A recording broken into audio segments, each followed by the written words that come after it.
Hey everybody, it's Mandy from Tropical Forge. So I have about 7 bushels of apples that we need to work through today. So I have Bud and Jamie's help. We brought all of our apples outside. It's beautiful out here. It's like mid-September and it's just too nice to not work outside. So what we're doing, this is a super simple process. We are gonna basically make apple cider.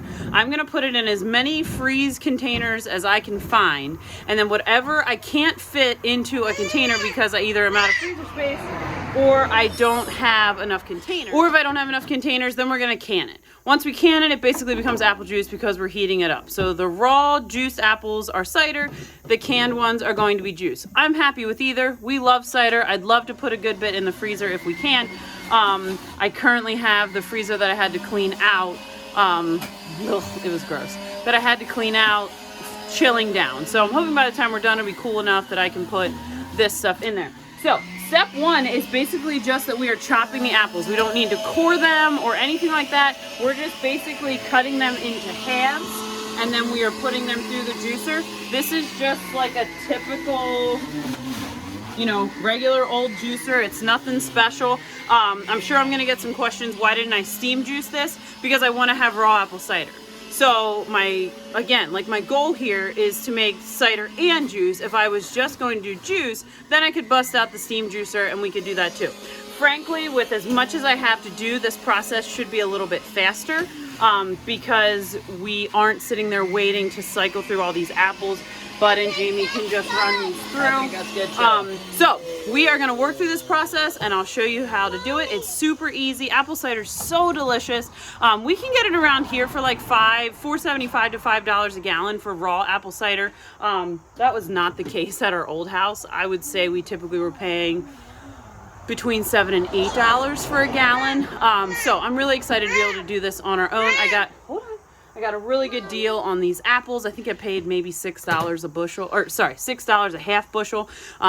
So I'm excited to see how much we get from this. And we're gonna take you along. All right, so I definitely don't wanna be that channel where everything you set out to do works out perfectly and everything is honky-dory and whatever, because sometimes you set out to juice and you get applesauce. So Bud and I's theory is that we have 2 kinds of apples here. I think we have Summer Rambos and Smokehouse, and I have some Honeycrisp in the fridge that we need to work on too.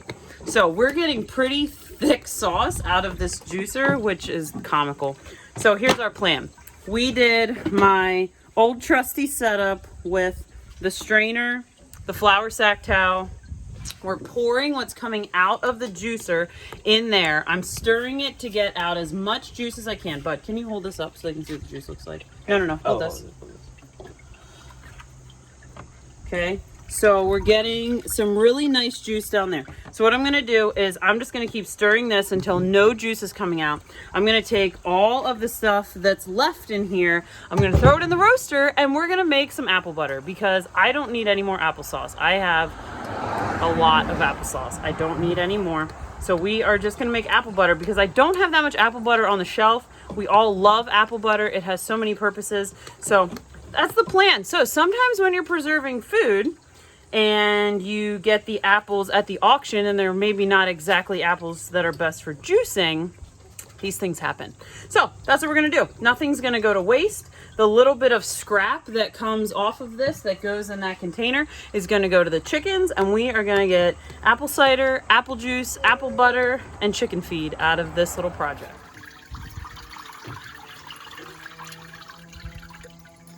All right, so you saw that I was using the spatula, just a regular spatula, and I was just kind of squishing it around.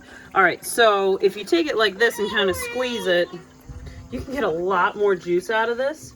So, which is great because this should allow our apple butter to cook down a lot faster because it's not gonna be, we're not gonna be waiting on all that juice to cook down. So I'm just taking this and getting as much more, we blew a hole. Getting as much more out of it as I can before I dump it in the roaster for apple butter.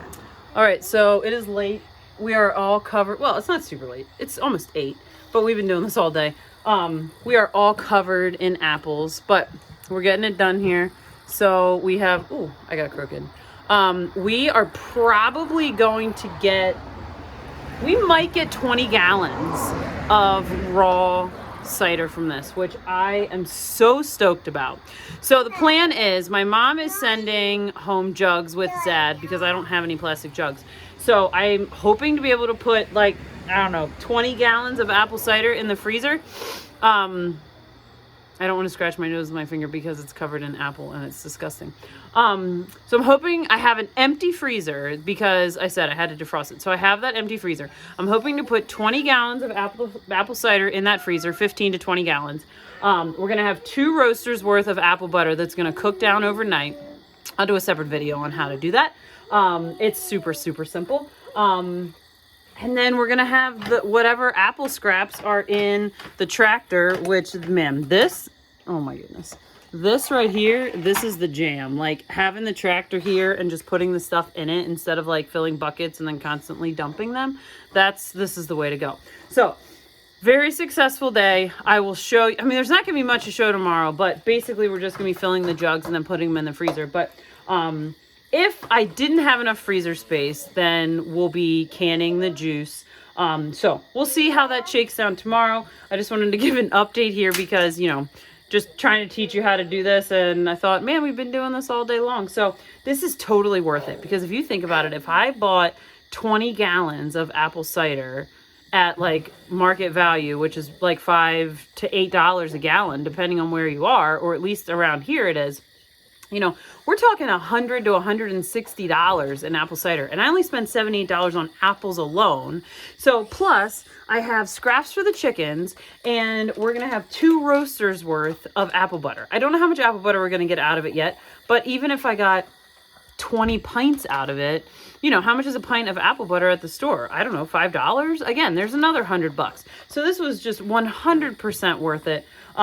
I'll bring you back tomorrow and we'll fill the jugs up, get them in the freezer, and then watch for the video on the apple butter. So I'll see you tomorrow. All right, so Zad brought us home ice cream buckets. That's what we're going to store our cider in. This is so freaking yummy. Bud was drinking it with a straw out of the bucket. So we're just gonna put these in these containers. We're gonna stack them in the freezer. I have an entirely empty freezer, so these are gonna be amazing to stack. My mom sent me home with some jugs too, just like empty jugs like this. If we need them, we'll use them. I'm hoping we'll have enough ice cream buckets because these will stack super nice.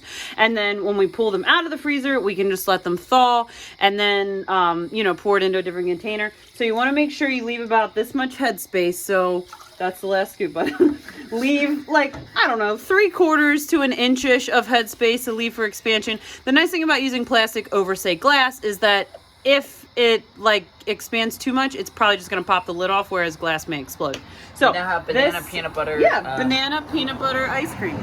So I know this looks like, I don't know, dirt sludge in a container, but it is phenomenal. So we're going to get all these stacked in the freezer and they're going to be so delicious this winter. 12 gallons is, like I said, not as much as Bud, really? Not as much as I'd love to have, but like, again, this is a treat. Like, we don't have it all the time. So, you know, this will give, in theory, like a gallon a month that we can enjoy or whatever, which will be awesome. It's more than we had last year. Last year we bought a few gallons from a local orchard and stored them, and it was great, but like we ran out in no time. So I'm really excited to have these in the freezer. If you have any questions about this process, let me know. Oh, I should mention, because I have freezer space and I have enough containers, we're not going to can any of it. If you didn't have containers or you wanted to have apple juice, you could can this in quarts or, hold on, can it in quarts and essentially make apple juice. So if you have questions about that or that's confusing, let me know in the comments. You know, send me an email, hit me up on Facebook, whatever is convenient. Let me know what you're confused about. I hope you learned something. I hope that you make delicious apple cider before the season's out, and we'll see you next time.